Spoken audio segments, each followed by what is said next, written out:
up, really gonna rise with the sun. Step 2, get some good, some food in you. Step 3, think real hard about what you wanna be. Step 4, everybody just do your thing. Wake up, today's gonna be a good day. Wake up, today's gonna be a good day. Wake up, today's gonna be a good day.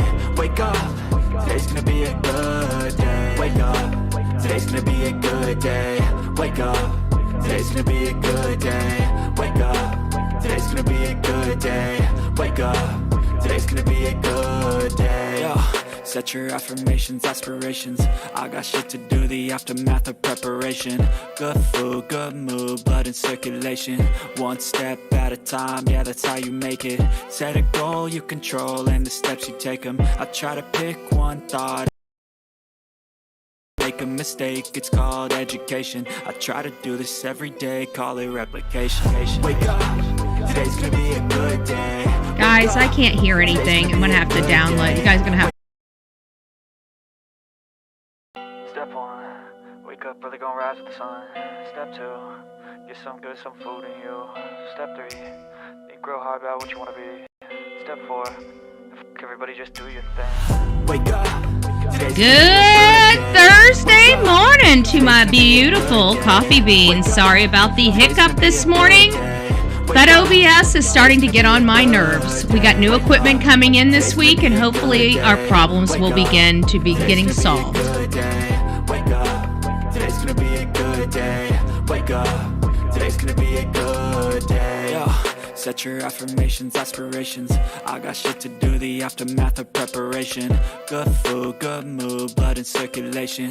One step at a time, yeah, that's how you make it. Set a goal you control and the steps you take them. I try to pick one thought, have some concentration. And if I make a mistake, it's called education. I try to do this every day, call it replication. Wake up, today's gonna be a good day. Wake up, today's gonna be a good day. Wake up, today's gonna be a good day. Wake up, today's gonna be a good day. Wake up, today's gonna be a good day. Wake up, today's gonna be a good day. Wake up, today's gonna be a good day. Wake up, today's gonna be a good day. So life ain't easy, yo, I think there's a reason though. Ups and downs, just like every different season, yo. Sometimes I'm high, other times I'm barely breathing, though. I always gotta fight and hide from the demons, yo. Negative thoughts are poison, they rot.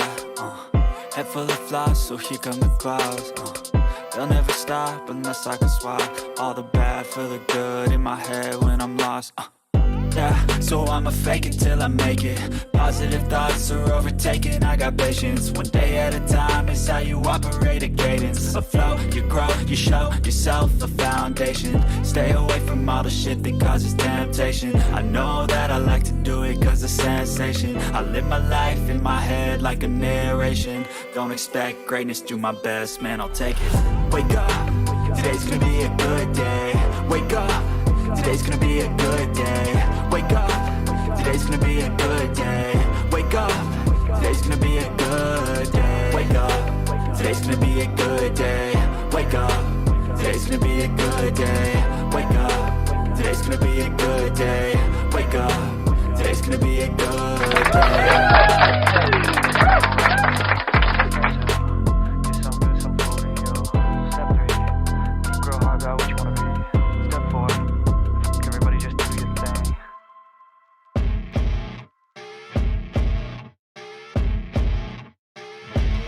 As you wake up in the morning, you want to find the latest, greatest information about criminal cases and have an intuitive conversation about the suspects associated with these cases. Head over to the Bullhorn Betty channel on YouTube.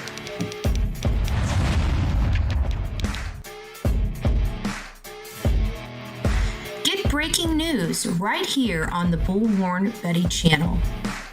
Welcome to the Bullhorn Betty Coffee Club. Enjoy your stay and enjoy your day.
Well, hello, my beautiful people. I'm not in pajamas. I'm in sweats. I look like shit. I'm okay with that. I am okay with that today. I fell asleep listening to the ending of our county commission. I went to go find, because it went past 10:30 last night. 10:30, God bless all the commissioners, even though we're all fighting. I gotta tell you, we went to the mattress. We did go to the mattress yesterday. Everybody in Manatee County should be absolutely proud of themselves for what they did yesterday in making our county understand that these projects are dangerous and they're going to be loss of life if they approve them. I don't know, we're activists and advocates. Maybe they think we just come and play games with them all day, or I'm not sure exactly what it is, but that's not what I'm there for, okay? I go down there. Yesterday, I worked for over 16 hours. I was up at 4 o'clock yesterday morning. I didn't get back to this house until 8:30 last night. I didn't go to bed. I fell asleep still listening to the meeting, which went past 10:30. The meeting had to have been a 14-hour some odd meeting because the video cut off on YouTube after 12 hours. So we got all of my commentary, but it was very highly contentious. It started out kind of normal. I mean, I was already frustrated because they had pulled our canopy bill the day before, and that was needed to help protect one of the properties. And because they of our county attorney, it's a long story, but we went there. We went to the mattress yesterday. It was a long day. It was fighting with our county all day. This is where the rubber meets the road, okay? It's at meetings like this is where the rubber meets the road. It's not easy work, folks. I don't want you guys thinking that, being an advocate or an activist or being involved in your community is somehow easy. Okay, it is rewarding. It is rewarding. It's rewarding when you've helped people. It's rewarding that that you're never going to get the thanks because most of the people don't even know you exist.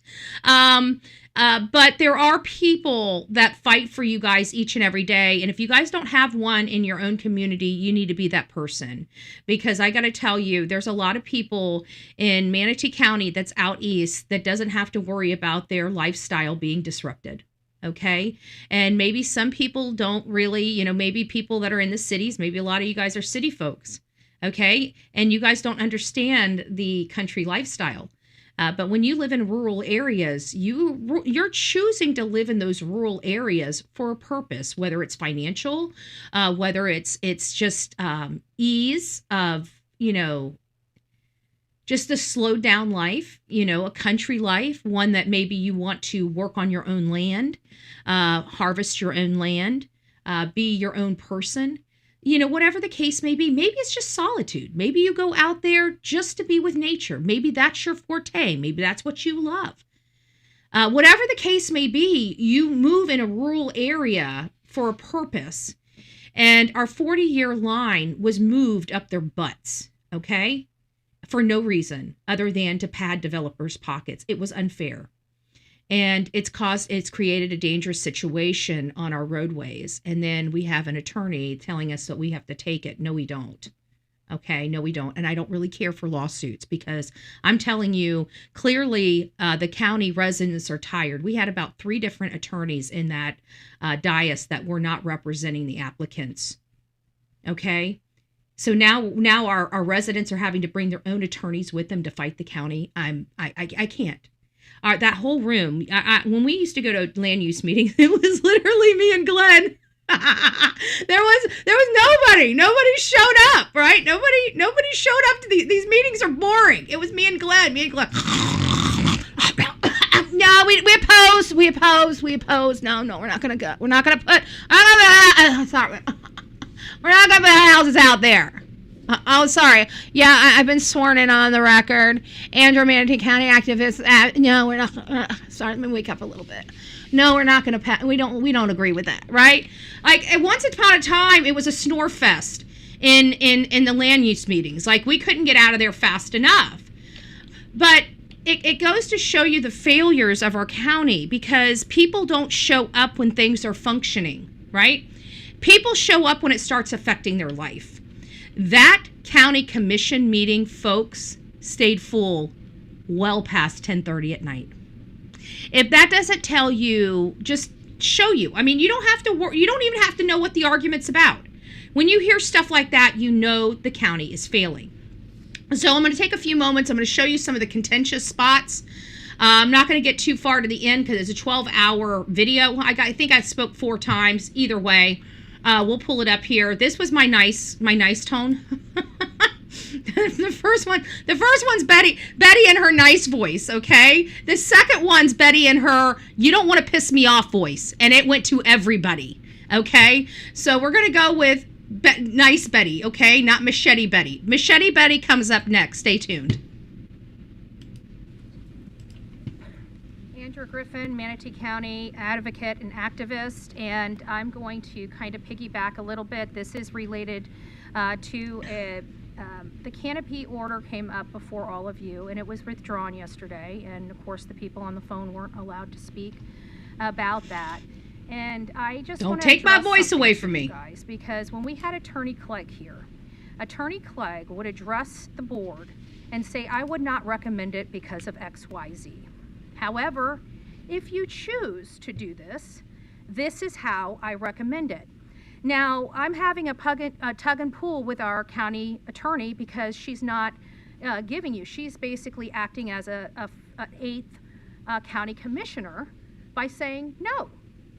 She doesn't give you any advice, and she doesn't advise the public either in those commentaries. So my issue is the canopy roads, you guys know, is we don't have very many of them in Manatee County. We need to protect them. We've got people here today trying to build properties that we will get to. I'm not going to talk about that until that time comes. Good gracious, but, don't want to upset that Tal. want to destroy this road. They don't want to they're going to say they don't want to destroy this road, but they are going to destroy it because you cannot build without modifying this road. Moreover, this comes to concurrency.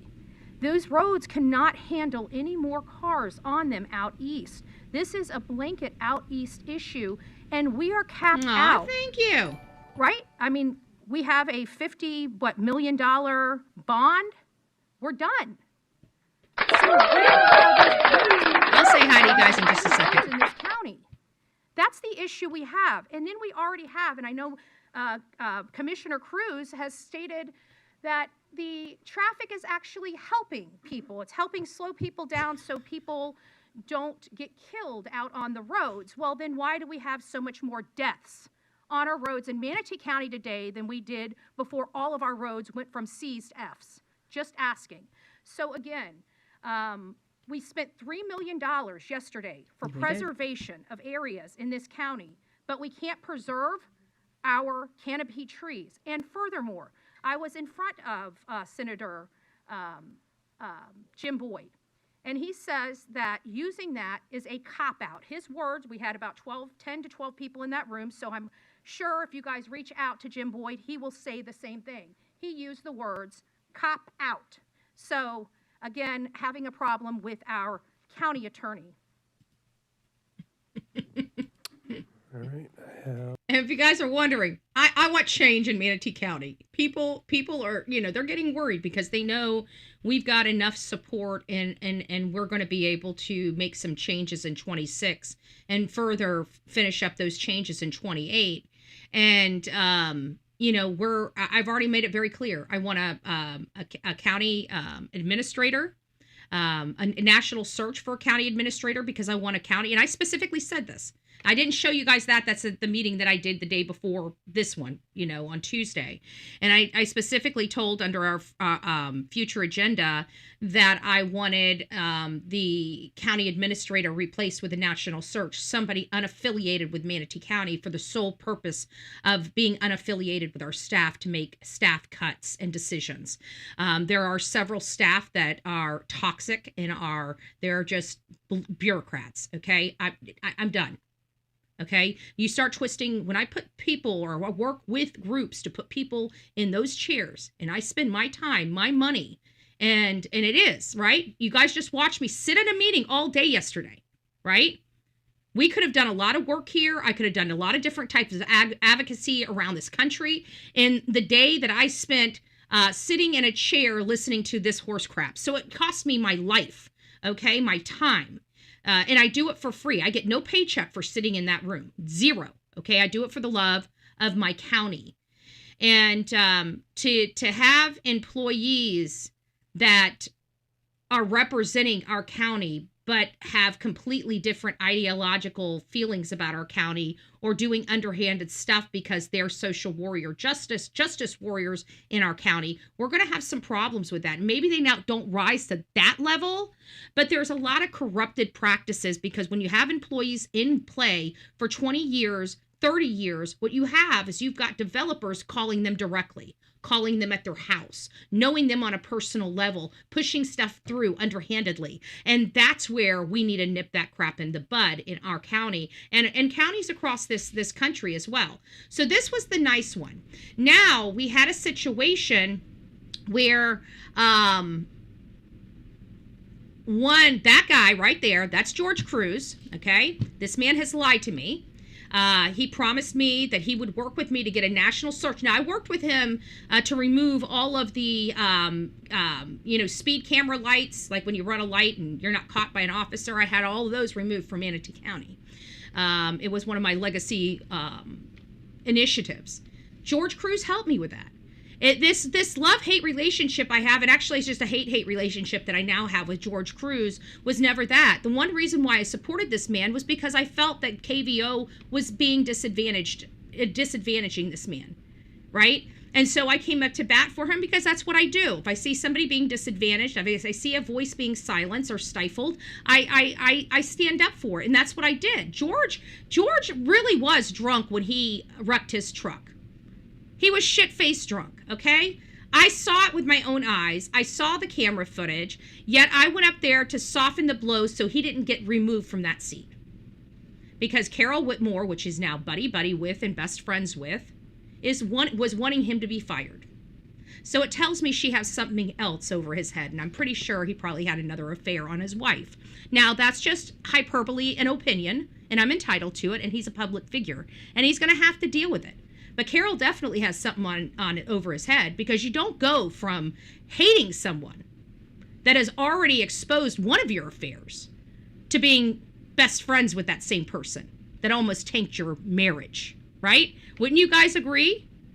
Just let me, I know you don't know this guy, right? But wouldn't you agree that if somebody almost tanked your marriage, exposed an affair publicly, like this was in the freaking newspapers, and you knew Carol Whitmore did it, or somebody did it, would you really be going and befriending them or being friends with them?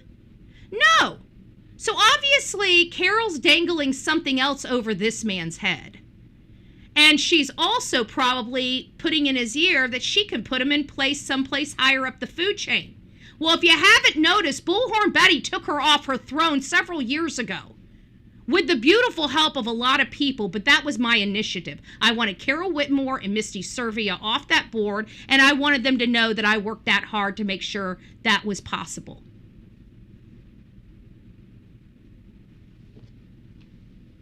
These people,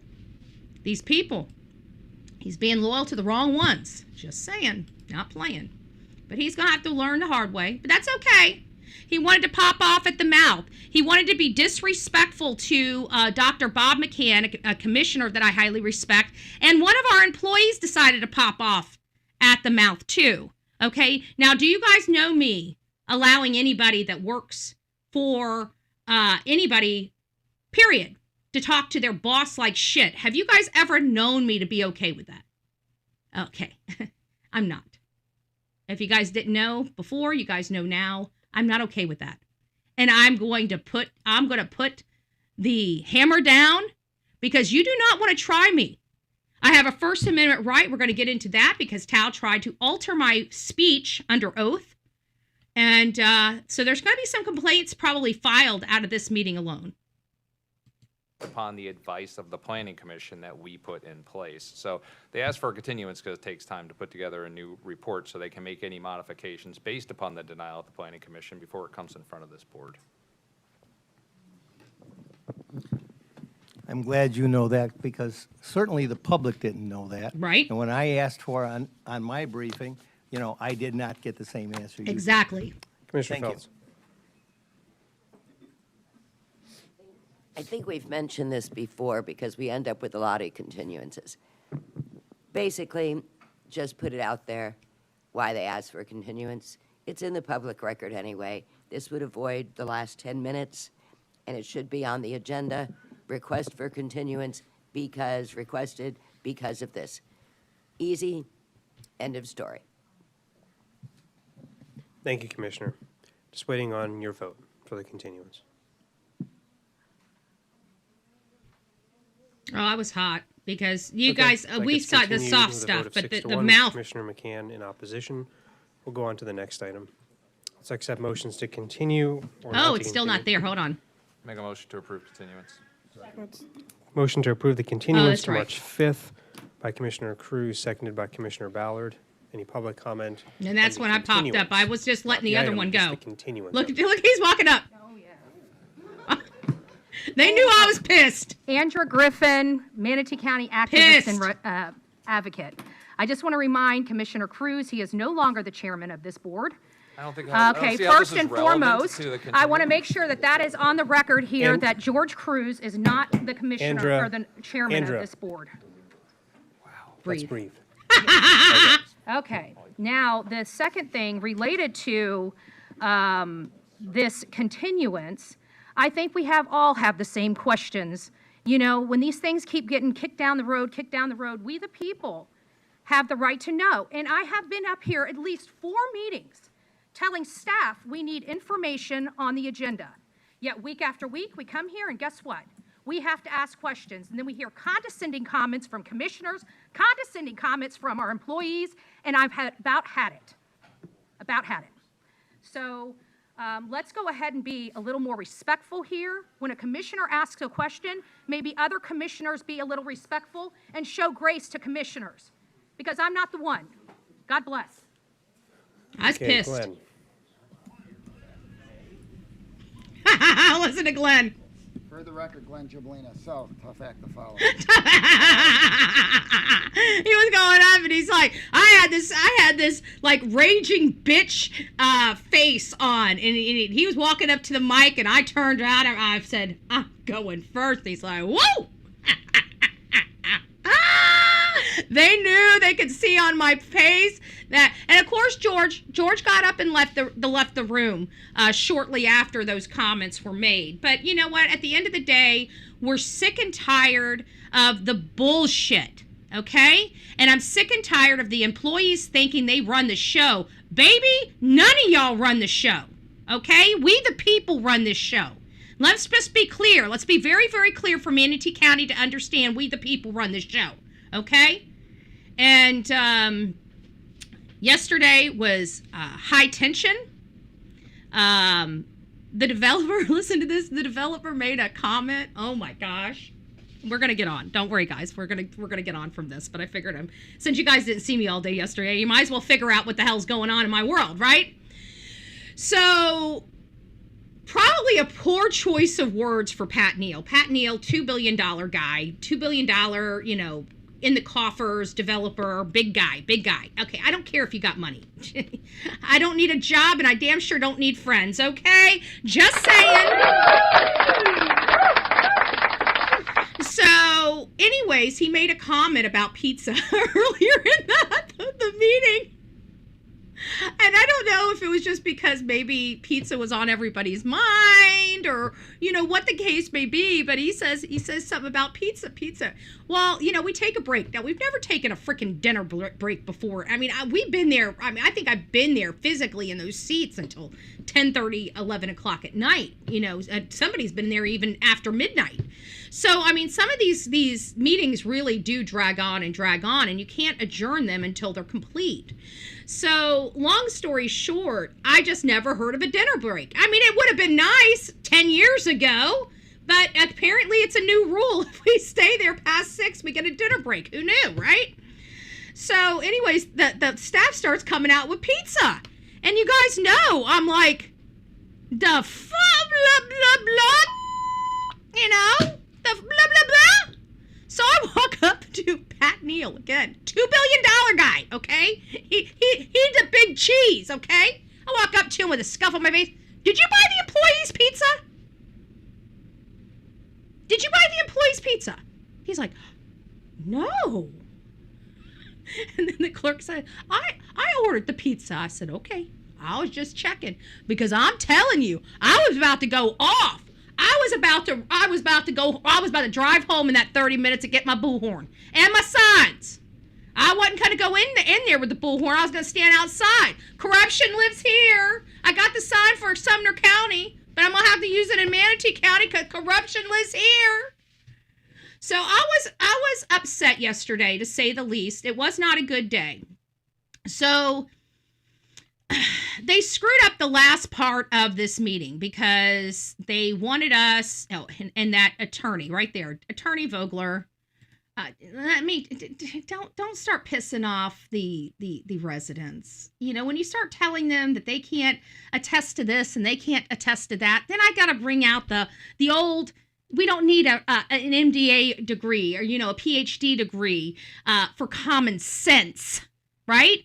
And then it makes poor little Attorney Vogler, which is highly respected in our community, look kind of foolish, okay?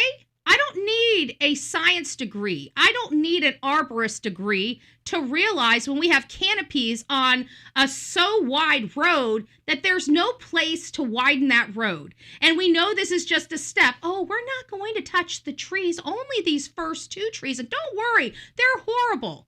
Until you guys put all those houses in and you're forcing us to widen that road, knowing damn well those trees have to come out. Don't play.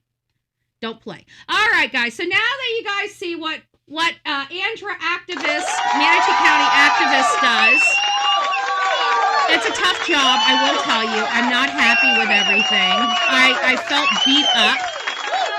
And this is where it pisses me off because he stopped okay, and I want to get this on the record because I'm going to cut this out of the show and put it on Facebook so my county commissioners can see it. So I want to make sure that I put this on the record here before I do. I'll end up cutting all this commentary out, but let me read this for the record before we move on with the show and I say good morning to everybody. Okay.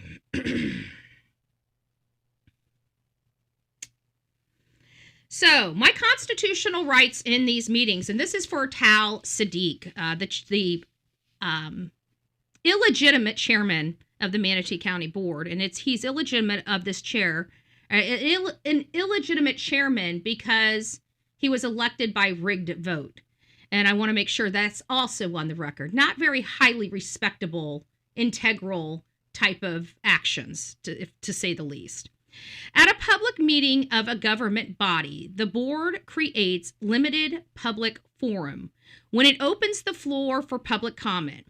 In a limited public forum, the government may impose reasonable time, place, and manner restrictions, but it may not restrict speech based on viewpoint, silence a speaker because officials dislike the tone, the message, or criticism, interrupts or terminates testimony solely because it's uncomfortable or critical, because I was almost shut down twice. And I just want to make sure that we understand that I'm willing to legally challenge this if it happens again. I will not put up infringement on my First Amendment, ever, in this country. Speech cannot be shut down because it's critical, accusatory, emotional, or unfavorable. Florida Constitution provides even stronger protection, not weaker. Under Article 1, Section 4 of the Florida Constitution, every person may speak, write, and publish sentiments on all subjects. Florida courts consistently interpret this as equal to or broader than the First Amendment to the U.S. Constitution. what a chair can and cannot do. Enforce neutral rules. The chair can enforce neutral rules, time limits, topic relevance. Stop actual disruption such as yelling, profanity, or refusal to yield time. May order if conduct materially disrupts the meeting, and there is a legal definition for materially disrupts. What a chair cannot do. A chair cannot stop me because they dislike my tone, they dislike my accusations or content, my testimony is politically inconvenient, he cannot cut off sworn testimony without a rule-based justification, applying rules selectively, allowing friendly speakers more leeway. It's important, but I will now start calmly pointing criticism is protected speech. Tone is not a lawful basis unless it crosses into actual disruption. Florida Sunshine Law is very important here. Under Florida Statute, Section 286.011, public meetings must be open, transparent, and allow public participation when provided for. If public comment is allowed, it must be applied equally. Silencing based on viewpoints can be sunshine law violations and evidence of unconstitutional censorship. Florida courts have ruled that governor discomfort does not equal disruption. The sworn testimony issue. You stated you were under oath providing testimony on a matter before the board, which I was. And he stopped my sworn testimony without a rule violation. He tried to say it wasn't based on the applicants, but everything I was discussing had been previously discussed by either the applicant or one of the attorneys, and I was touching on it. I have notes during the conversation. And I was expressing that the commentary and criticizing the board for their questions of the applicant, and I was shut down, and I had every right to put that on that record. I had every right for my issues to be addressed and public on the record. And he tried to alter my testimony. So I was under oath, and I was providing testimony on a matter before the board.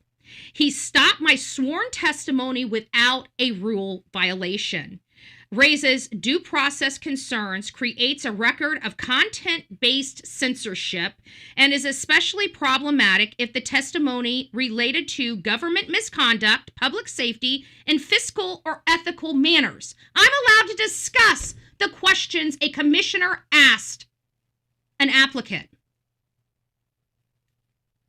So, Mr. Chair, Tal Sadiq, illegitimate Chairman Tal Sadiq. Respectfully, I am speaking within my allotted time. Actually, you know what? I'll make this even more condensed for you because this is exactly what I'm going to say before you, should you do it again. Please note for the record that my testimony is being terminated based on my content, not my conduct.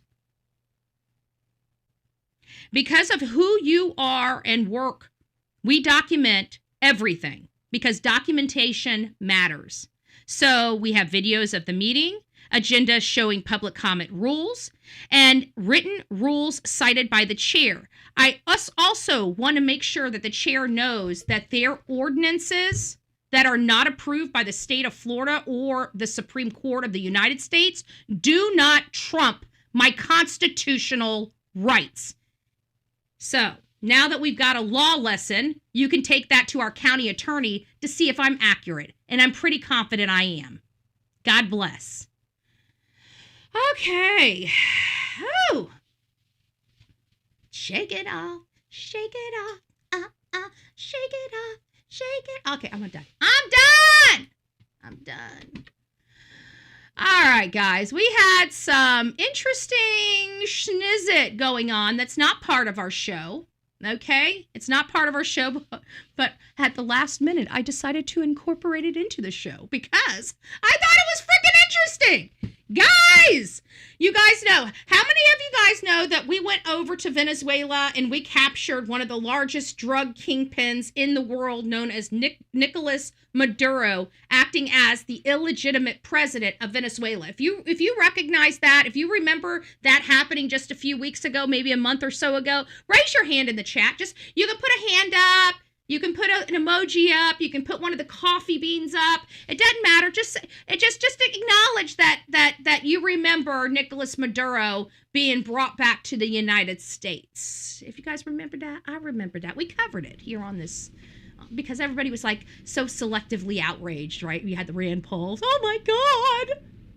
Right? He was just screaming the week before, quit blowing up the boats, we want due process. Okay, so we went over there, got the president, brought him back here for due process, and you got Rand, I can't believe I did that. You didn't have permission from Congress, right? It's like, no matter what you do, you got Rand Paul, little bitch boy, arguing about something along with his cohorts in Kentucky. Guys, please get these people, your U.S. senators and House representatives, fire all of them. None of them are good. Tom Massey's the biggest one. Please get that man out of office. Please, please, please, please, please, please, please. I love you. I love you, folks. I love you, folks. But listen to this. I told you, everybody was so confused about what that was all about. Everybody kept saying, "Oh, we're going after the oil. We're not going after. We're not thieves, okay? The United States is a lot of freaking things, but the last thing we are is going to go over and steal something, okay? We may fight you for it, but we ain't going over there to steal it, okay? So this idea we're going to steal the oil was, in my opinion, just, it's just not who we are as a nation, okay? We got our own damn oil. Do we really need to go steal oil from Venezuela? They owed us, a couple tankers that they stole, so we might pay ourselves back, but at the end of the day, it was never about the oil. What did I tell you guys what it was about? Do you guys remember? I'm gonna let you guys guess, because it's time for you guys to be more communicative in the chat room, right? So do you guys remember what I said this was all about? The whole Maduro thing? Come on, guys. I know you remember.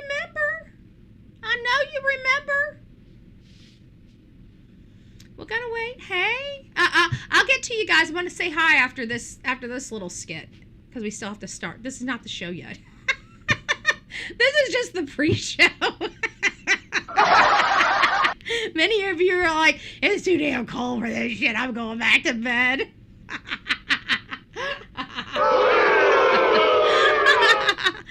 So, if you guys remember what it was about, what I said I believed it was about. Now, I don't have a crystal ball, and it's not like I got Donald J. Trump on, and it wasn't the rugs either. And it's not like I got Donald J. Trump on speed dial, okay?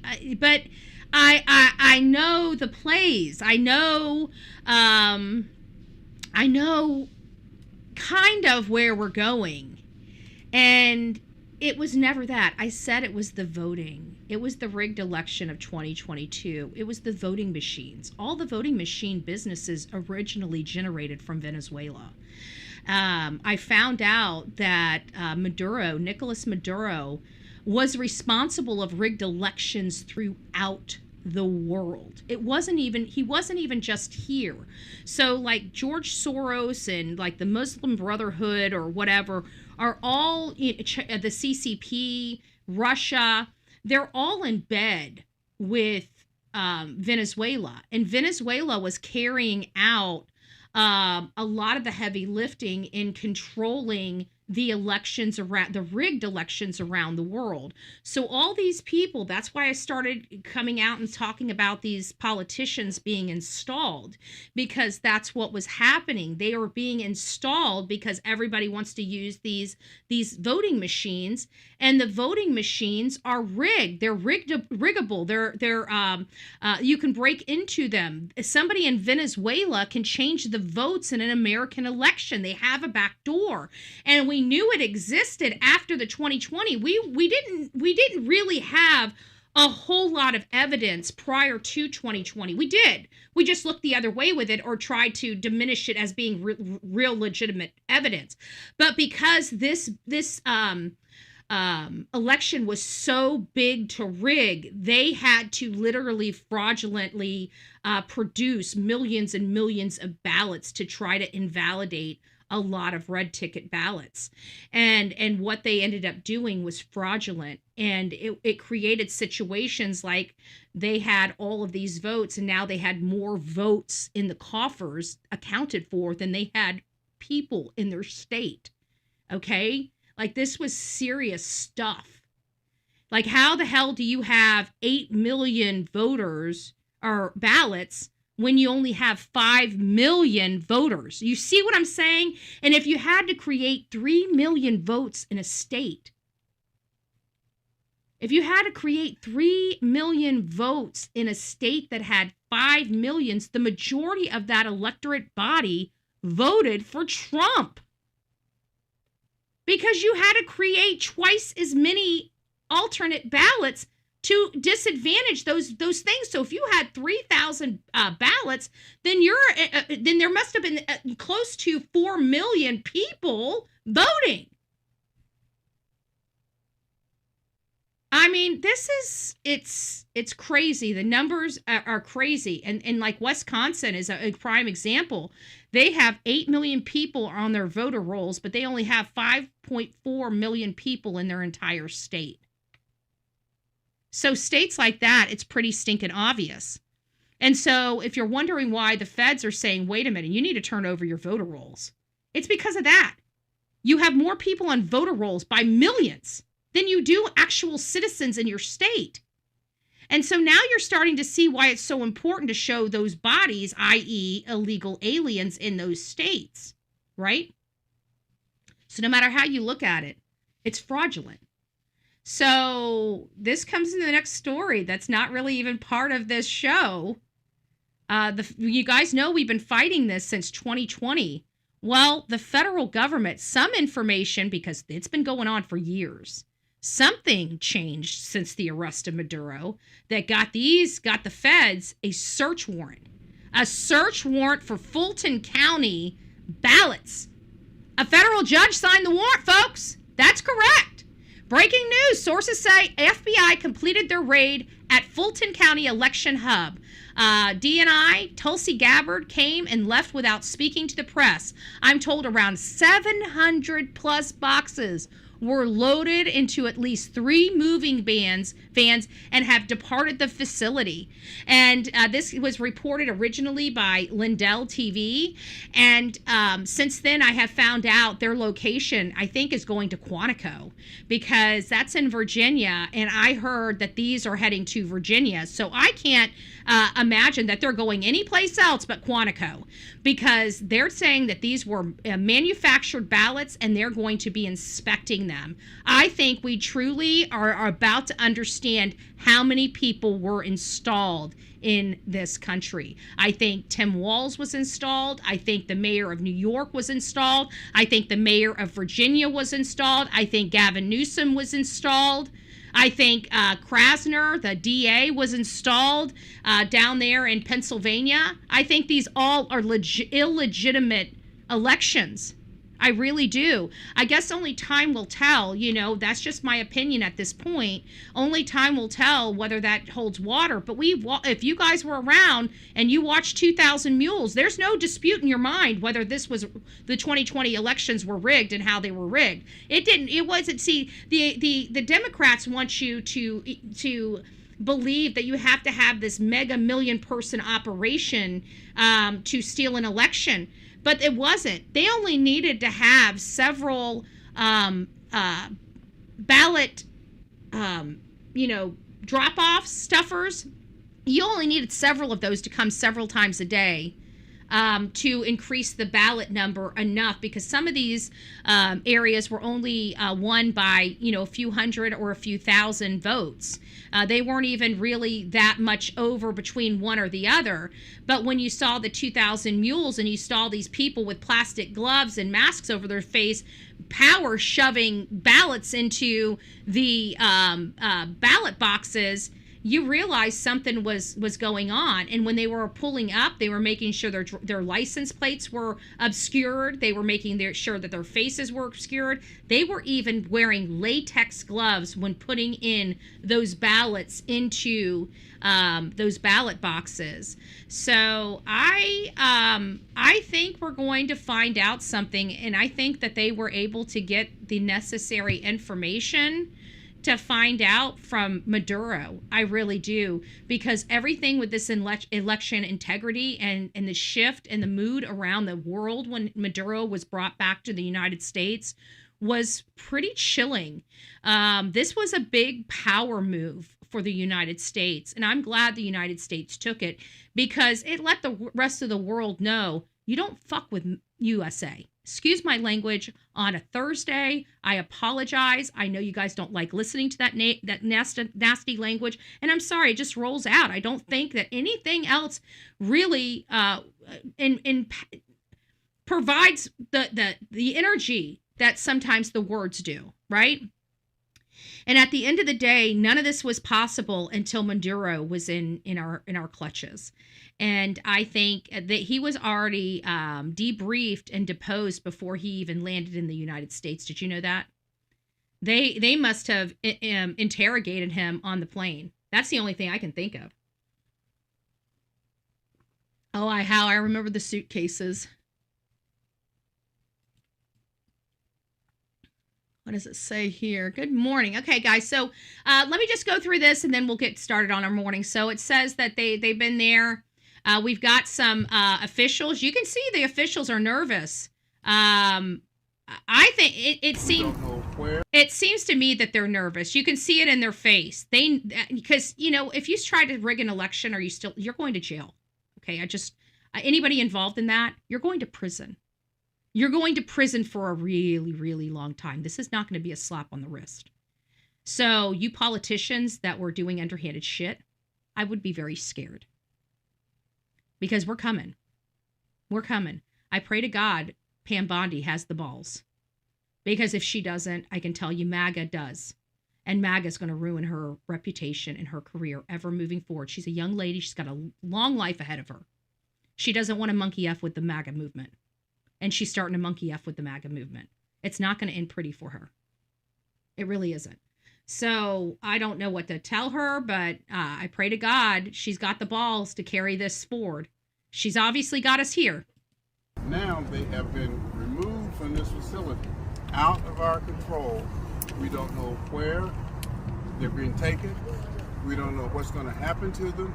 So we can no longer, and I can no longer, as chair of this board, satisfy not only the citizens of Atlanta, but the citizens of the world that those ballots are still secure. Oh, give it a break. Oh my gosh, those ballots aren't secure. So that's the way they're going to play this. There's a court order. I doubt that they're violating the court order. I'm pretty sure they're following proper procedures and protocols. I dotted, T crossed. Okay?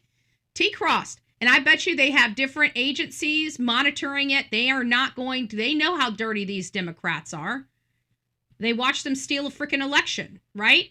So I think that we're going to see that the judge is not going to be very sympathetic to this. I just don't see. It seems to me that they're nervous. That's just my opinion. I could be wrong about that, but to me they seem just a slight, a tad bit nervous. Give me a second. I'm trying to clear some stuff out here. A tad bit nervous. So let's get moved on.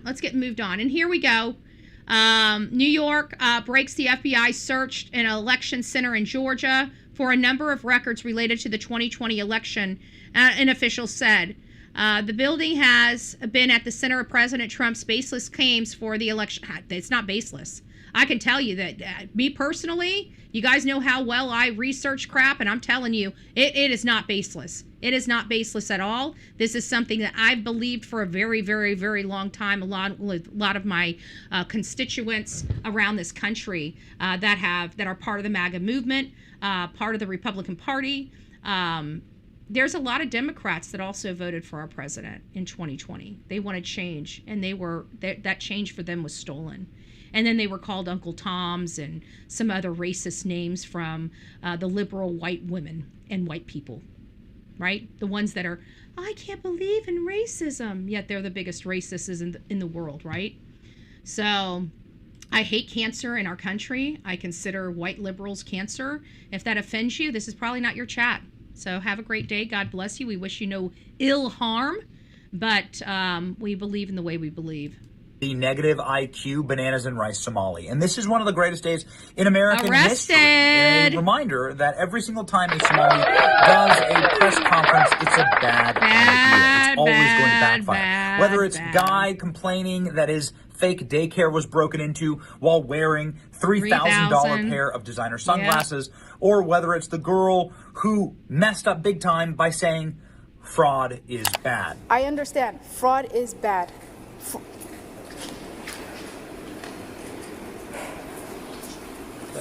But fraud is bad. But she looks like she's about to be excommunicated for saying that. That's because being a fraud is actually woven into the core, the identity of being Somali, and that is why I am so proud to announce to you that Nasra Ahmed has been arrested. Nasra Ahmed is the famous bananas and rice girl. She also made up a hoax, a rape. Did you guys hear about the banana and rice chick? I gotta go down here at the bottom. We'll get to you guys in just a second. Did you guys hear about banana and rice? What did you say? Bernie Sanders out of the great speech last night, blames Trump for everything speech. Oh, what's new? People are so over it. Like, normal America knows that Donald J. Trump didn't go from being this pristine person that everybody loved, and then all of a sudden he runs as a Republican, and now he's a fucking felon. Excuse my language again. Now he's a freaking felon, right? Nobody believes that. Okay, that's lawfare. Everybody's, we're smart. Most of us, I should say this. Maybe I should couch it. Most of us are smart enough. Okay, and it's so funny to me that the people that truly are in the cult are sitting there still trying to convince everybody that I'm part of the cult.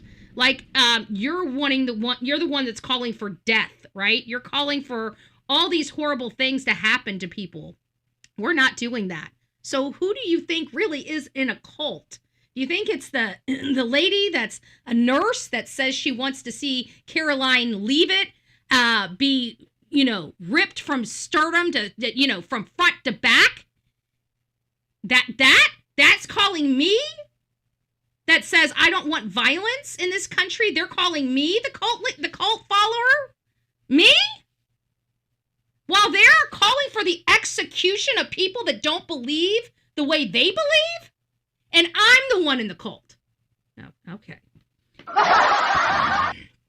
Okay, now that we realize how ridiculous that sounds, let's get back to bananas and rice. Literally.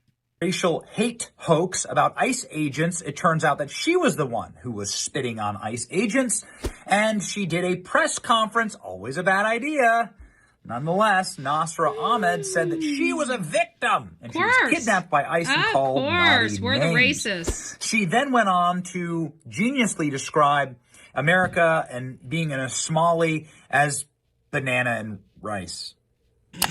So I'm Somali. I'm proud to be Somali. To me, being Somali isn't just eating bananas with rice. It's like a cultural fusion. It's kind of like the bananas and rice. That's what it's like to be Somali and American. It's like that combination of banana and rice.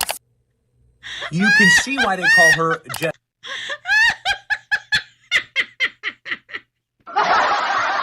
Oh, an Empress reality. I do whatever the hell I want to do. If you haven't noticed, I've been doing it for years. So if you don't like it, get the fuck out. Have a great day. God bless. Jessie Smollett. And now she, just like Jessie Smollett, has been arrested for impeding federal officers, fighting federal officers. I don't think they allow jihads or, the garb in jail. And if they do, they need to stop because Islam is not a religion, okay? It's a militant book, okay? Islam is not a religion. I'm not going to say it's a religion. I'm not going to protect it as if it's a religion. It's not a religion, and it's not compatible with the West. If you have a problem with that, not my problem. I haven't been around since Quentin. Well, Empress Reality, sorry for being an asshole this morning, but, I get sick and tired of trolls, so if you haven't been around since Quentin, I appreciate you coming back and saying hi, but no, I mean, we're doing true crime. We've been doing, if you haven't been here in a while, I'm sure you can go right over to my channel since you're here and see that we still cover true crime. Just saying, just saying. But if you don't like the content, by all means, don't let the door hit you with the good Lord split you, baby. It's still the same attitude. It's still the same attitude everybody loves. And I think that they're going to have some bananas and rice in prison for her. Oh, bananas and rice. Gets fed a hot dog and French fries. I was going to say bacon and eggs, but hey, that was so rude, Betty.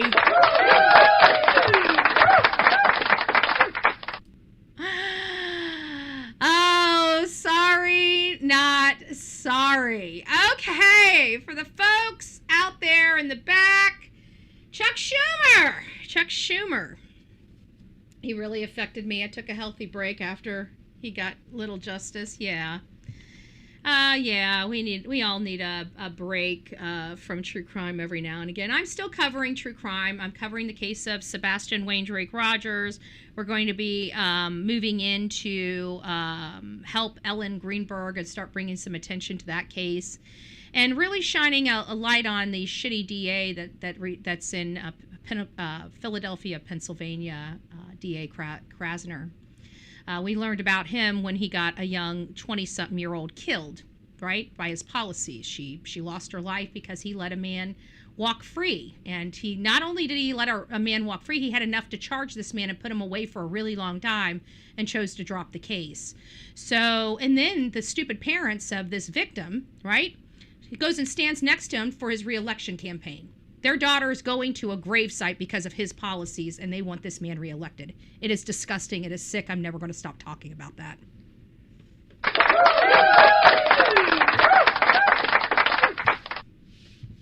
I feel bad for Kata's parents, but how dare you? Your daughter deserved better. Your daughter deserved better, and I'm sorry I got to be the one to tell you that. So Democrats poised to trigger a government shutdown. And they're having these demands for ICE. It sounds like Donald Trump is actually willing to keep the government from being shut down, willing to talk to the Democrat leader, Chuck Schumer. It sounds like they would love to come to an agreement. I don't know if they have or not. But from all the sentiments I'm getting from the House and the Senate, they ain't they saying we ain't messing with our financing of DHS or our ICE or anybody else. And they further stated this. Listen, they're ready for this fight. You want to know why? Because ICE and DHS is considered essential. So they're literally going to shut down the government, take food out of your mouth and your baby's mouths, all for something that they're not going to be able to stop. It's all going to be for show, and then they're going to try to blame the Republican Party for it, knowing damn good and well they're refusing to pass this. And they know damn good and well the people that suffer the most are the disadvantaged, the mom and the children. That's how evil the Democrat Party has gotten. They are literally willing to shut down the government and take food out of babies' mouths to stop payment for somebody that's not even going to be stopped receiving payment during the shutdown because they're considered essential. So ICE agents are still going to be getting the paycheck while the whole damn place is shut down. And so is Congress, by the way. Congress doesn't go without paycheck. And there's been many congressmen that brought forth bills to stop that. If you're going to shut down the country, you should go without. And you know what they said? Well, we have some bills to pay. Well, no shit. So does the rest of America. So does the rest of America. What the hell? You don't want to not pay your staff, your employees at your big mansions, but you want a mother that doesn't even have 2 nickels to rub together to go without milk for her baby? What the hell is wrong with people? You want to talk about evil? Look at your congressman. And if you don't want this shutdown, I suggest you start calling your Democrat senators and House members. That's a suggestion. But don't be calling the Republicans because we ain't hearing it. And don't come over here to Betty and try to make me feel guilty for something, because I don't. I feel guilty for zero, okay? I feel guilty for zero. And I slept just fine last night after I finally fell asleep. Do I have sound on here? Good gracious.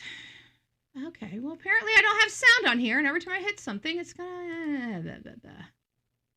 Funding for the Department of Homeland Security, which oversees the agency. So there's the guy that got shot. Oh, yeah, let's go back. Let's stop this. So we know they're going to try to cut down, shut down the country for foreigners. They've been they're their new voting base, so they don't really care about.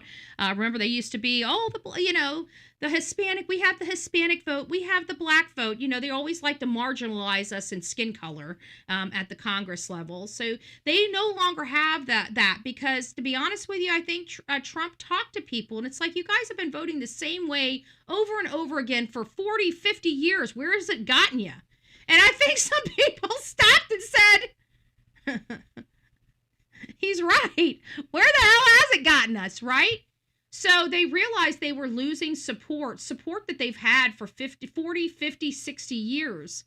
And I think they got nervous and started shipping in all these foreigners, and they didn't know how to get enough bodies in here without opening up the borders. This was nothing more than just an illusion for something bigger.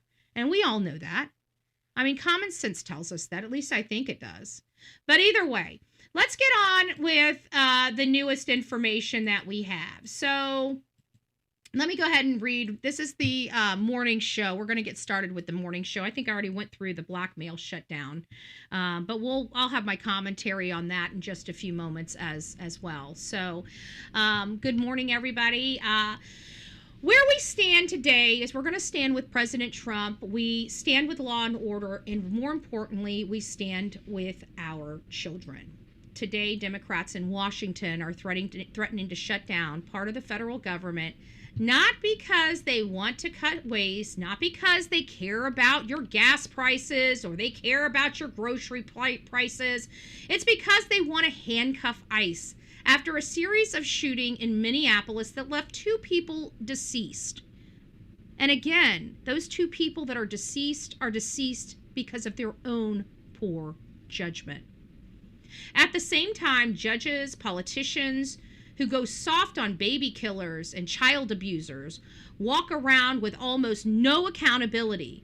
We're going to talk about baby Emmanuel Haro, a 7-month-old baby boy in Yucaipa, California, whose own father has now pled guilty to his murder after years of abuse toward another child, a fake kidnapping story that shook the entire community. This is the upside-down world we're living in. Agents enforcing immigration laws are treated like terrorists, while people who brutalize children get probation and second chances. As Christians, as patriots, as supporter of Donald J. Trump for president, his deportation policies, we have to ask, who does this government really protect? And that's where we're going to be coming in. Now, as you know, I just went over with the power grab in Washington. And Senate Democrats are openly threatening to block funding for deportation, or the Department of Homeland Security, as well as ICE. This is triggering a government shutdown as soon as this weekend. So this is why this has popped up on our show. We know that we have a lot of people that get benefits from our country because they need help. And we've got a lot of disabled people that are in our own chat that need that help. So this message is simple. No money for DHS unless President Trump agrees to their demand to weaken ICE. They want to stop the enforcement of federal law, and they're willing to take money out of babies and single mommies' mouths. That's the Democrat Party. That is the new Democrat Party.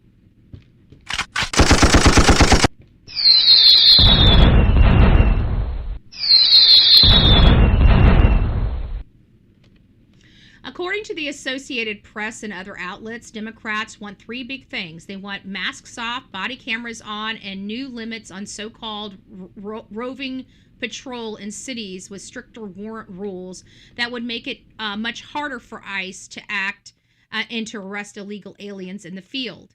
They also want new code of conduct to tie agents' hands even further. They don't want them enforcing federal law, and it is our responsibility to protect the American people. We must enforce our federal laws. And anybody that's jeopardizing or handcuffing those efforts needs to be removed from office. Chuck Schumer has long overstayed his welcome in our Congress. He's got to go. He's got to go. Senate Majority Leader Chuck Schumer is out there saying that Americans support border security, do not support ICE terrorizing communities and taking the lives of American citizens. This is the language of Ilhan Omar. That is the language of the far left. And now it's the official talking point of the Democratic Party. Some Senate Republicans are wobbling, saying they might open a splitting off Homeland Security for a larger spending package to keep the lights on while they talk about ICE. But House conservatives, including the Freedom Caucus, have already informed President Trump in writing that no bill will come back to their chambers without full funding of Homeland Security and the support of ICE operations.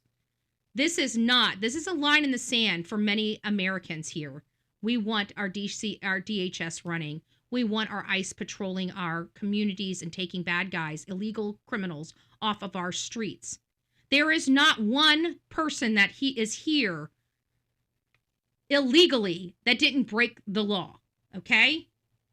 I repeat that again. There is not one single person, man, woman, or child, that is illegally here in our country that has not broken any laws, okay? Because they're here in our country illegally. They've already broke a law. And then many of them break more laws on top of that. Under DHS' own shutdown plan, ICE agents are considered essential. You know why? Because they are. They will keep working even if Democrats throw a tantrum and shut down the government. But Democrats are using a tragic shooting in Minneapolis as leverage to push a long-standing agenda, weakening ICE, protecting illegal aliens, and blaming every confrontation on the agents instead of the people resisting arrest. As Christians, as a Trump supporter, I'll say this plainly. We support real investigations and accountability. What we will not support is blackmailing our entire country into disarming our own immigration officers while our communities are under siege. While Democrats cry about ICE, I also want to shift over to the babies. They are likely talking about, or we're likely going to be talking about Emmanuel from Yucaipa. But before we do, I want you guys to see the sweetheart of this nurse, right? We've been told this whole week, oh, he's the perfect victim for us. He's an ICU nurse. He's so sweet. He was just out there trying to help people, right? And just like everything else coming out of the Democrats' freaking mouths, it's a lie. This man was violent. He was egging on ICE agents. He put ICE agents in jeopardy. He got his ribs broke 2 weeks prior to because of his conduct. This is in the middle of a day on Tuesday. Why is he not at work? Why is he not at I just hit my camera. Why is he not at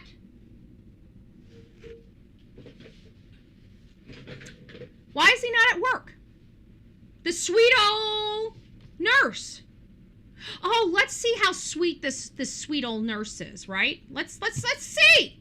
Let me turn the volume off so you're not even getting distracted by the commentary. Here, let's look at this sweet nurse. Oh, spitting in cops' faces. Oh, not violent, huh? Not violent at all. Not committing any criminal activity at all. Not interfering with federal investigations at all. We were told this is their perfect victim. This is their perfect victim. Spitting at cops. Oh. So let me tell you guys again. Alec Pretty is a domestic terrorist that wanted to be violent with law enforcement officers while possessing a loaded firearm. He put himself, as well as those deputies or law enforcement agents, into harm's way, making them fear for his life, and he lost his life as a result of it. Nobody is to blame but Alex Pretty. Period.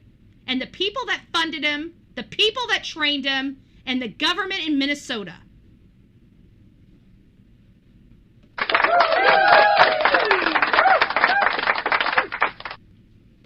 What a great guy. Thought he was a sweetheart, huh? Thought he was a sweet guy. Thought he could do no wrong. Seems like he's a pretty violent motherfucker to me. Just saying. Not playing. I would never do that. I would never lose my stuff so bad that I spit in a cop's face or deface their vehicle. These are crimes. Who believes what you just saw was a violent crime? I believe it was a violent crime. How in the world are they able to brainwash these people into literally throwing their lives and their careers down the drain for illegal child arrests and essayers? Most of these people have raped children.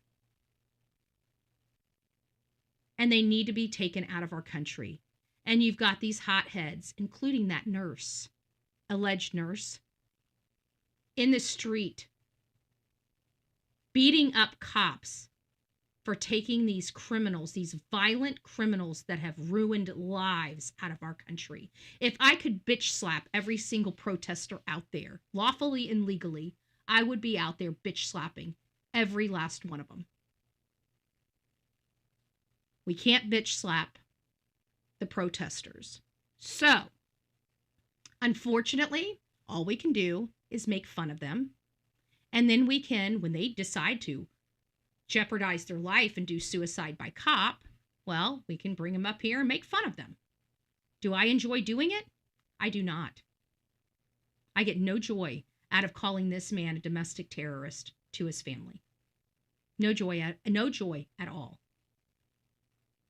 But, as many of you know, whether something is enjoyable or not, if it's the right thing to do, by God, that's what we do. This man is a domestic terrorist, and I'm sorry his mommy and daddy missed all the signs, but clearly they didn't, right? They did tell him not to get engaged with law enforcement. He chose not to listen to his mommy and daddy, and he lost his life because of it. If he would have just heeded the warning of his mommy and daddy, he wouldn't be going down in history as a domestic terrorist. And it makes me wonder how many children, how many people under his care have passed away? And if they passed away in the hospital, were they red hats or not? Because I bet you'll find out a man that's this deranged, that's willing to do this, if he knew specifically that somebody was a Trump supporter, I guarantee you he would give them subpar care because of it. Because no normal person that hates people like me this much to do all of this is really going to care whether I live or die if I came into that room with a Make America Great Again hat. This is why it's so important to fire people that show these types of tendencies, because they are willing to do that. Look what they're willing to do. Out in the public, they have no care in the world that this is totally unacceptable. They don't care. All they want to do is kill. Kill, kill, kill. Look at these people. They want to rip ICE apart. How the hell does somebody brainwash people so bad that they're willing to take a bullet for people they don't even know, that don't even belong here, that have caused such misery to children? Do you guys not give a shit about the kids? Or do you guys so messed up with Trump derangement syndrome that you can't even breathe? This is some sick shit. I'm sick of acting like it's not sick shit. This is sick shit. If you're a Democrat, welcome to your party. This is disgraceful. If you're proud of what you're seeing on your screen, get the fuck out of my chat, please. Save us all some frustration today. While Democrats cry about ICE, I want to shift to the babies they barely talk about. On August 14th of last year in Yucaipa, California, a 7-month-old baby Emmanuel Haro, was reported missing. His mother, Rebecca, told deputies that she was attacked outside of a sporting goods store, the Big Five to be exact. The Big Five. His mother told deputies that she was attacked outside of this Big Five. Some guy came up and said, "Hola!" and then punch right in the face. She's got this black eye, you know, that looks like it was in stages of healing. I didn't realize it was in stages of healing. Somebody get Express Reality. They're too distracting. I don't know who they are, but they're definitely a troll. So get them out of here. And Steve Fisher, if I find out it's you, and I am going to be tracking this, I'm telling you right now, there are active restraining orders with your clients. And if you keep reaching out to me, not only am I going to press charges against you, I'm going to start seeking. I'm getting the IP addresses. You realize that you're not smarter than me, right? That's how we caught you being blank screen. So I will tell you, I'm done playing with you. So if you're going to keep coming over here and unlawfully reaching out to me and making contact with me despite a court order, we're going to have some problems. You need to leave me alone. You need to quit stalking me and my team. And if you don't, there's going to be hell to pay. And I ain't the one. I'm really not the one. I don't want this fight with you, but you keep fucking with me, I will. I'll bring it right to your front door. And maybe you think it's going to be okay and you're going to be just fine. I promise you, you will not. You'll find out very quickly. I make things very uncomfortable very, very quickly for you, sir. So again, leave the chat. Leave me and my team alone. I don't care anymore. Okay? Just get out of my chat and leave us alone. Quit stalking us. Nobody wants you. Okay? I'm sure you have another woman's life you can destroy. Law enforcement responded hard. They brought out canines, search warrants, combed through multiple locations, and this becomes a full-blown child case. The public was told to watch for an infant who could be anywhere. Who could be anywhere. And then we find out. And then we find out that Rebecca and Jake's story. I see Turkey. Is Turkey Man in here? Good evening or good morning, Turkey Man. You probably want to cover some of your ears. I'm already. I'm just saying.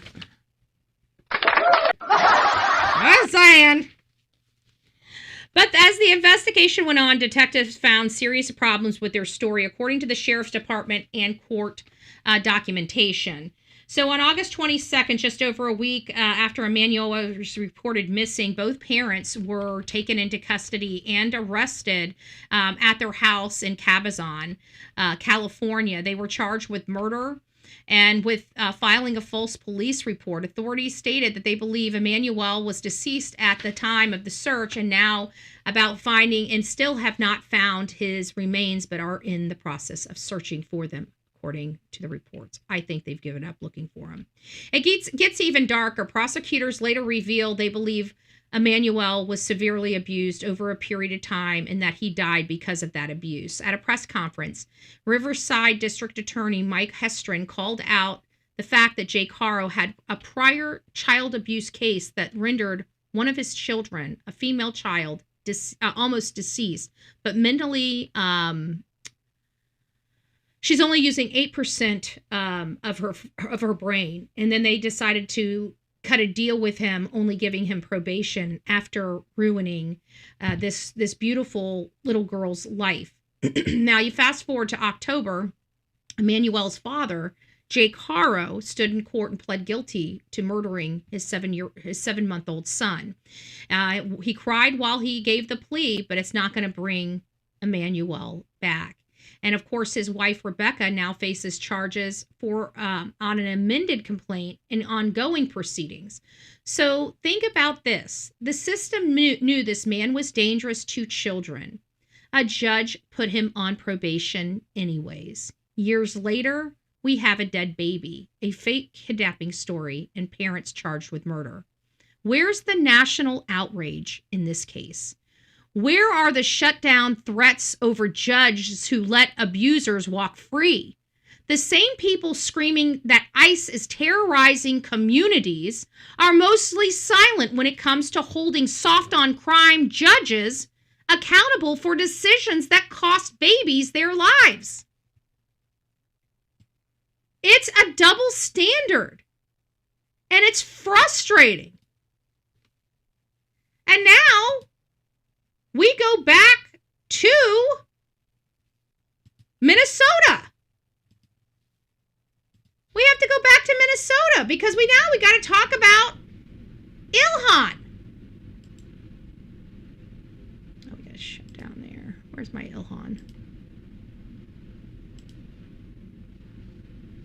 Okay. Ilhan Omar. Let me go back to my, I don't know where my stuff is for that. So we'll go back to here. I can talk to you guys without the aids this morning.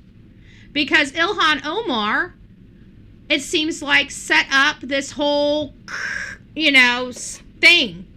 But again, going back to the VA intensive care nurse named Alex Pretty, I'm interested into finding out if he truly was working with the VA or not, because I don't understand why he's out in the middle of the street during broad daylight when he should have been at the VA hospital working.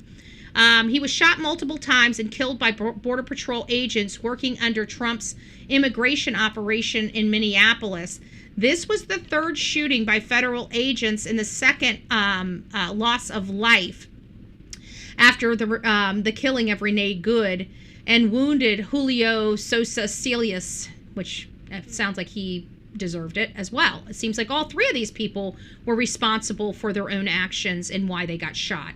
Pretty had been taking part in protests against ICE after Renee Good's death. Videos show him earlier spitting at agents and kicking the taillight of an ICE vehicle during demonstrations 11 days before he was killed. Federal officials say he was armed and resisting agents at the time. While some witnesses and families dispute that claim, the shooting was unjustified.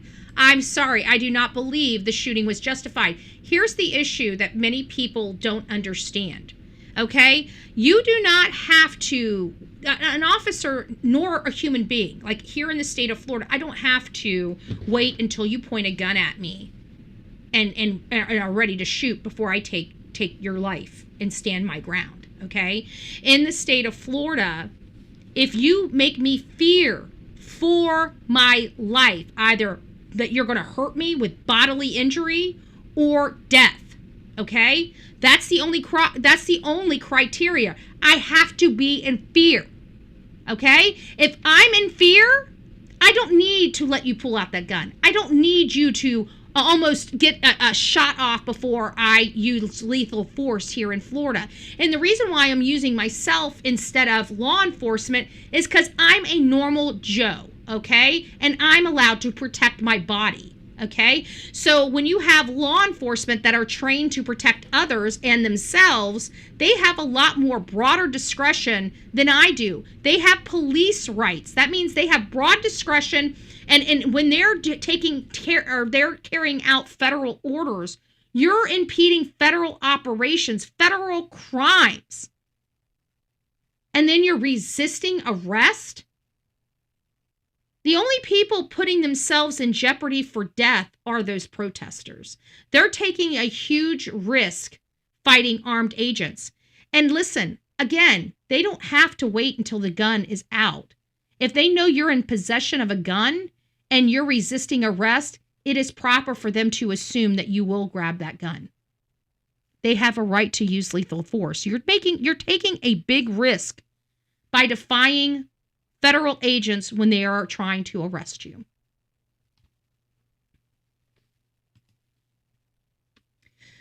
So you know who has led the charge for ICE for many years, or has led the charge against ICE for many years? It's been Ilhan Omar.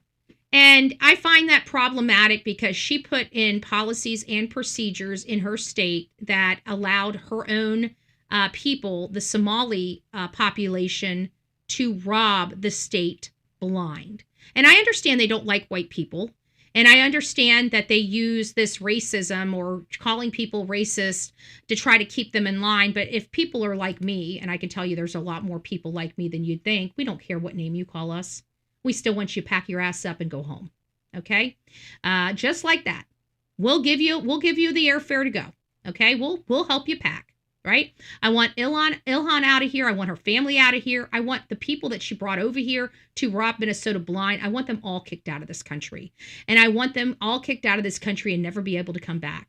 And then she wants to set up this fake syringe thing. Like if you watch that, I slowed that down. You guys were absolutely right. It was, we kind of had the appearance it was staged. But I was able to review it. She gave him a signal. If you go back there and look at it, right the minute he stood up, right before that, she looks up real quick at him and gave him a signal and looked back down. It was very obvious from that angle with the camera because you could see her do it. The camera was on him. He doesn't vote like us, but he was intentionally caught so he could say that Trump sent him. I'm sorry, if Trump's sending somebody, it's not going to be the likes of somebody like that. Just to let you know. He looked like a putz, okay? He looked like a putz, okay? Even I wouldn't send somebody like that to take care of spraying some type of substance. And she obviously knew the substance wasn't anything concerning. Otherwise, she would have immediately left it. Nothing more, just to change clothes to make sure it's not muriatic acid. It's not some other type of, substance that would burn her skin or disfigure her in any way. Normal people would have at least washed their hands. You know what I'm saying? So, just her actions after that, I have to say, didn't probably go with, this wasn't random.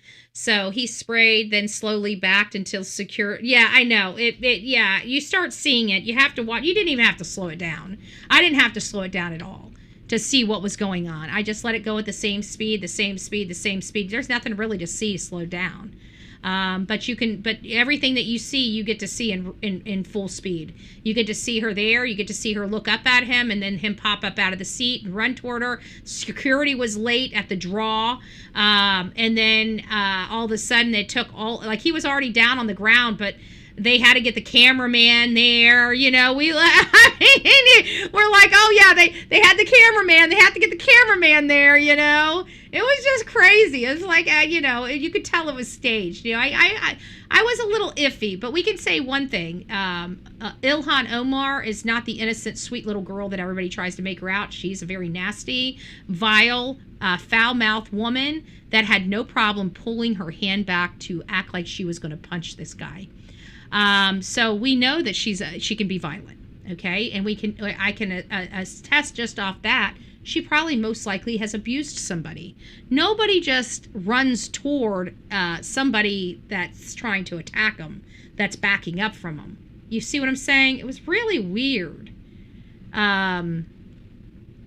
Especially since she had security. It's just weird. Not right. It wasn't right. So...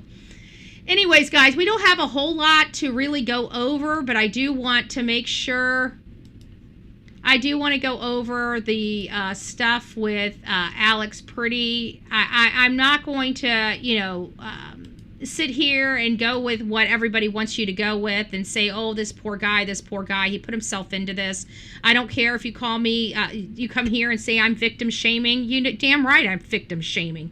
The SOB had no business being out in those roads. He had no business assaulting officers. He had no business. And then he comes back 11 days packing? Get the hell out of here with your bull crap. Okay? Don't tell me this guy's an innocent dude. I just watched him. No normal person acts like that that's innocent. Nobody. Nobody in my chat. Would you have acted like that? Let me ask you, how many of you guys are willing to kick a law enforcement vehicle? Put your hand up. Put a 1 in the chat if you're willing to kick a law enforcement vehicle. Put a 2 in the chat if you're not stupid. Might as well gauge the 89 people we got into the audience this morning. How many of you guys are stupid? You guys are going to say, Betty, we're on your channel. We can't be stupid. I love it. I love it. Yeah.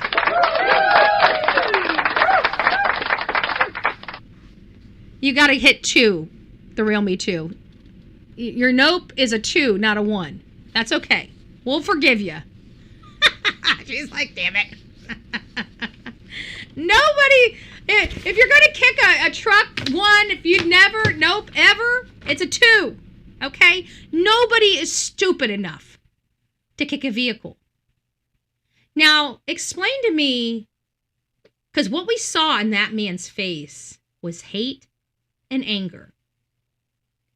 How can somebody that doesn't know these people hate them and be angry with them?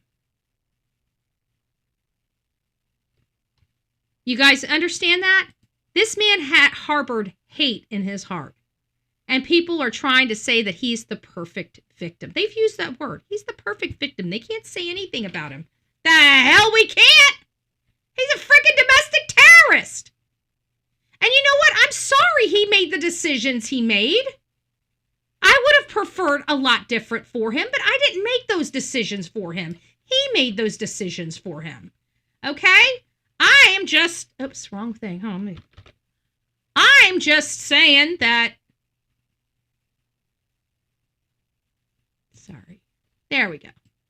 Sorry, it seems like it's not all the way over. I'm just saying that he chose this for himself. Clearly, these are not the actions of an innocent person. Nobody is capable of this, okay? There's nobody, and he should have been arrested then. He should have been charged then. Look at him. He was resisting arrest then. So they gave him a pass the first time. You know what I'm saying? They could have arrested him the first time. He destructed federal property. I'm done. I'm done with the bleeding hearts, okay? I don't care. I'm sick of it. These people are violent. They're doing violent things to our law enforcement. And then you got the stupid Democrats that created this shit sitting there saying, oh, well, we want, because of all of this, we need to stop it. Well, you know what? If you didn't create it, it wouldn't be here.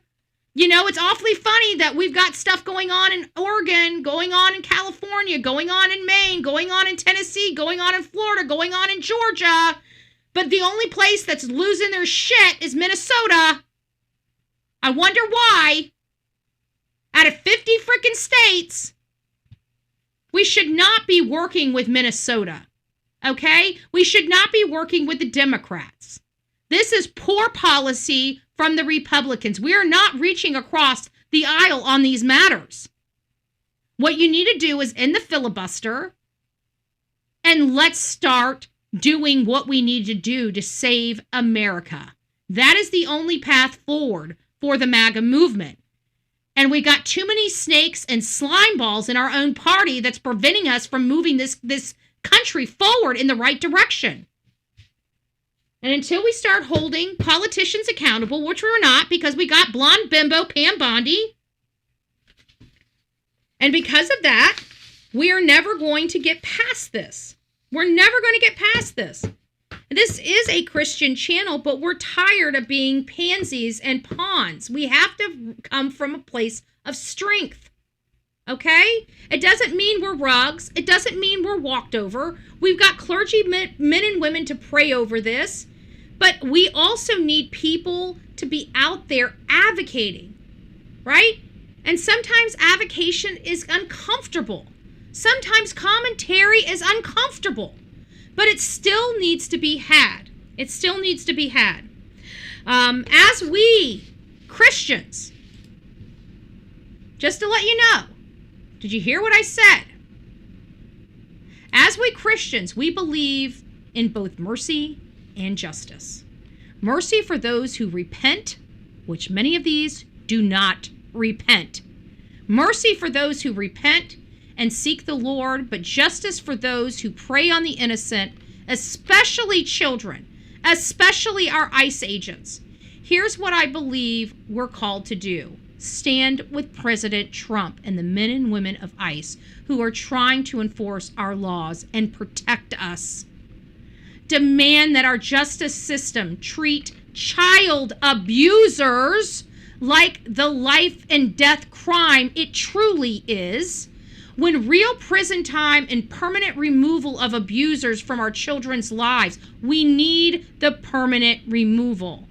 Refuse to be manipulated by politicians who use tragedy to weaken our borders while ignoring the babies dying in our own communities.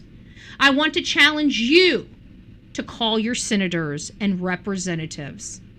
Tell them you oppose any shutdown deal that trades away ICE's ability to do their job. Vote against judges, DAs, and politicians who are soft on crime and are allowing our babies, our most vulnerable of the population, perish. And they are. Jake Haro and Rebecca Haro are proof of horrible parents in this country that should have been cut off from their child a long time ago, like at birth. Emmanuel would still be here. And finally, I want to pray. I saw that we have Turkey Man in our chat, and I don't have the phones open. I'd much rather him carry us with this prayer. But if you guys would like to join me in prayer, please consider it. Because if not, and you would like to remain in silent, you can. If you'd like to disengage at this point, now would be a great time because I'm going to be closing out anyways. So you have a great day. But if you guys would like to bow your heads and pray with me, it's just going to be to pray over our country. It's nothing special. It's not scripted. So bow your heads if you guys wish. Dear Heavenly Father, we're going to ask you to uplift our government, uplift the world we live in. We're going to ask you to provide strength to our politicians to do the right thing, not the easy thing, and to fight for the people here suffering. We're going to ask that you instill clarity in the world, in our country, and in the people that reside in it. And I ask you, Father God, to please put your hands upon this world and heal us. We need healing powers and renewed energy because many of us are exhausted. We're tired, yet the battle still rages on. In Jesus' name, amen. All right, guys, I am going to let you guys go. If you guys would like to be here later this afternoon, please consider coming. We will be talking about Sebastian. I will probably make it a little bit of a longer live, or maybe we'll do a live on this and then maybe another live on breaking news later the evening, or I might do breaking news and then Sebastian Rogers. Actually, that's probably what I'll do. It's Thursday, so we'll do a live, I don't know, around noon. I guess we'll do one around lunchtime. We can do one around lunchtime. And pick up anything that I find. I haven't had a chance to look. This was my pre-planned show, so it's already scripted and prepared for me at like 4 a.m. Sometimes I run with the story that's already prepared. Sometimes I don't. Again, we're moving up in this world, so I do have the ability of having my show, everything done. As you notice, the thumbnails, right? Those are interesting, right? Well, my system I have set up is scraping, it's pulling stories, it's preparing my, thank you AI, by the way.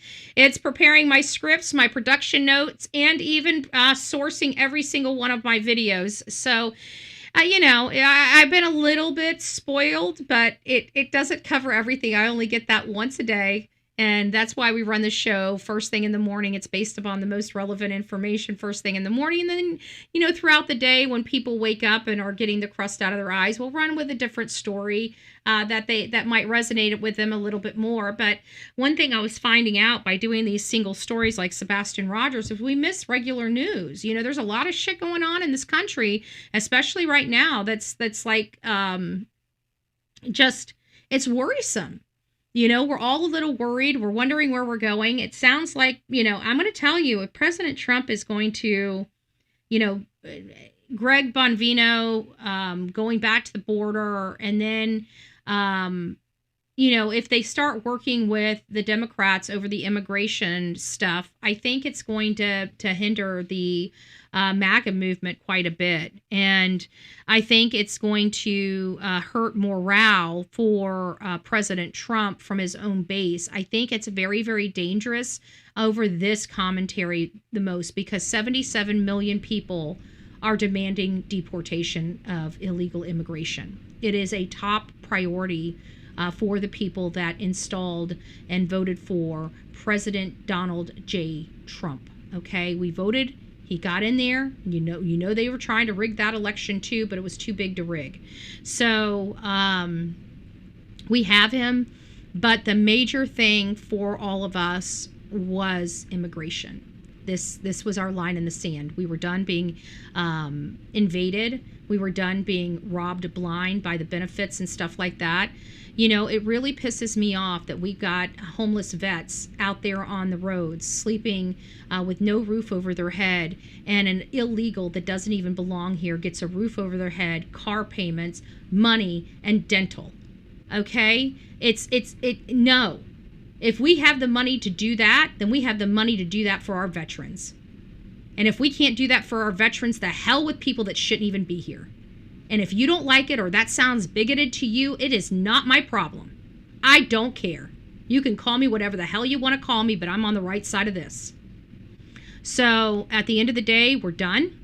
I pray to God that our counterparts in our Congress have heard us loud and clear.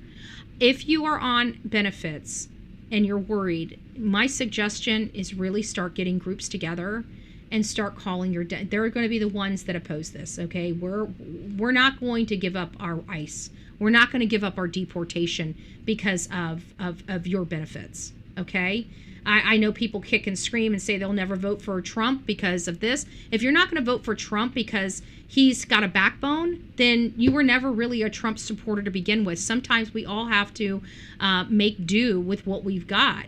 I'm sure that there are a lot of, if you need food, there are a lot of stuff out there, depending on your age. I know that there's some Turning Points, or other nonprofit organizations in your community that help you with rent, paying your electric, water. If you have substance abuse, helping to get you substance abuse. If you have dental and stuff like that, there's a lot of philanthropy that goes on in this country. You need to find it. And with ChatGPT, you should be able to find it a lot quicker. So don't be sitting here beating up President Trump for doing what's right for this country. We cannot continue to be blackmailed by the Democrats when we really need change in this country. Guys, we're in debt. Are you really wanting us to go bankrupt? Because you guys have got to make decisions here. There are tough decisions, but we cannot keep going the way we've been going. And that's just the reality of the situation. And I know nobody likes to hear that. But what do you think is going to happen when we shipped all of our freaking jobs overseas? And now we have machines doing our jobs. And now we have AI further taking other jobs. Okay? You guys need to start being smart. Because America doesn't grow money. Okay? They print money. And every time they print a single dollar, our economy is less and less, and our dollar's more devalued and more devalued and more devalued. The biggest devaluing of our dollar was the minimum wage, everybody wanting $20. Let me be very clear to you. If you are a low wage worker and making minimum wage, it doesn't matter whether you're making $100. You will always be minimum wage. All you are doing is driving up the cost for the rest of everybody just so you can say you have $20. Well, now our mortgages are now our rents are $2,500. So happy you got that $20. Guess what? You're still behind. Why? Because you're a minimum wage worker. And no matter what number you put on that, you still will always be a minimum wage worker. The only way you're going to get out of minimum wage is if you educate yourself. If you're unwilling to educate yourself, then welcome to the rest of your life. That's not my problem. That's yours. But it's time for you guys to quit devaluing our dollar, start getting some smarts, and start voting properly so we can start having a better economy. A better economy means more money in your pocket, more money in my pocket, more money in all of our pockets. A better economy is less taxes for us. When we have more money coming in, we don't need to proffer so much up. You guys need to start thinking smarter. You know, please help our country. We need help right now more than ever before. All right, guys, I'm not going to bend your ear anymore. Thank you for coming and hanging out with me. Thank you for allowing me to bend your ear, especially on this political stuff. We will be back later today with a few true crime cases. We're going to go with a 5 o'clock show on Sebastian Rogers, and I'm not sure what we're going to do between this show and Sebastian Rogers, but we'll do something. So just stay tuned. If you guys did not change your bell to all, please do that, because I never know when I'm going to be live, especially when we're in a contentious midterm election area. I'm doing a lot of political stuff. I'm doing a lot of true crime stuff. So please show me a little grace, especially with my timing and stuff like that. 7:25. Well, that's good. But, still, the problem is the federal wage. The federal wage, I think, is minimum wage is $20. But that's gotta come to an end. Okay. We need reasonable minimum wage. No matter what the number figure is, a minimum wage employee is always going to be a minimum wage employee. Okay. All you're doing is driving up the cost for the rest of us. I just want to put that out there. All right, guys, rock it out with your coffee beans out. Don't forget to be fearless. If you see something, say something. An ounce of prevention is worth a pound of cure. It sounds like she might have some yeast in her ears. She keeps shaking her ears. Come on. There. Say hi to everybody. Say, I'm naked. I'm naked today. Mommy didn't put my onesie on. Hi. She doesn't understand when it's too cold. Well, yesterday she was here. I came home for lunch to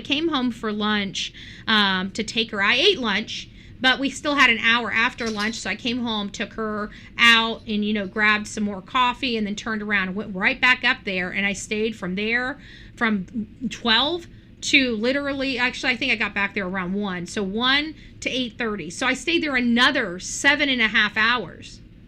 Yesterday was ridiculous. I was so exhausted when I got home. I know you guys could see it in my my face when I was driving home, and then I still had I put that on speaker, and apparently I dozed off. I stuck it on the nightstand, and I dozed off. I woke up at like 3:30 this morning, which I ended up getting up because I was awake, and I rolled over to see, because I forgot I was listening to it. My phone was still running YouTube. Apparently, it just moves from one show to another show to another show to another show to another show. So I slept for however many hours, from like 10:30 to 3:30. How many hours is that? 5 hours? 5 hours last night? And for 5 hours, YouTube stayed on my phone. For 5 hours. I woke up this morning, it was playing something else, so I'm And so I look into the phone, to see what what ended up happening, what the ruling was on the stuff that we were fighting. I mean, we went to the mattress yesterday, folks. I mean, the mattress. It was definitely a wrestle match. And I ended up finding out, listen to this, I just want to let you guys know, it failed. It failed 7-0. So it wasn't all for nothing. When I left there, you guys heard me, today was a bad day. I don't know if it's going to end any better. Like, I was very nervous that we weren't going to get what we needed to get, And looks like when I woke up and I looked at it, we got it. So all that work wasn't for nothing, and we were able to help an entire community in our county. You know, and while again, it's a thankless gift, but it's rewarding because you know in your heart you just help those people. You know, you just help them save a piece of themselves. I mean, this is very hard. These land use areas, it's not, I don't think anybody's anti-building. They're anti-building because of the traffic, because of the roads, because they're creating such a danger. And I hope that they keep that knowledge for the future. Anyways, guys, you guys have a great evening, great day, and great morning. And I'll be back here sometime in a few hours. I need to wake up. I'm tired. I've only had 5 hours of sleep. It was a long day yesterday, so I'm going to try to get caught up on things. And if I can go live, we'll go live. If I can't, I can't. We'll still go live for Sebastian at 5 o'clock today. But don't forget to change that notification bell. All right, guys, we'll see you soon.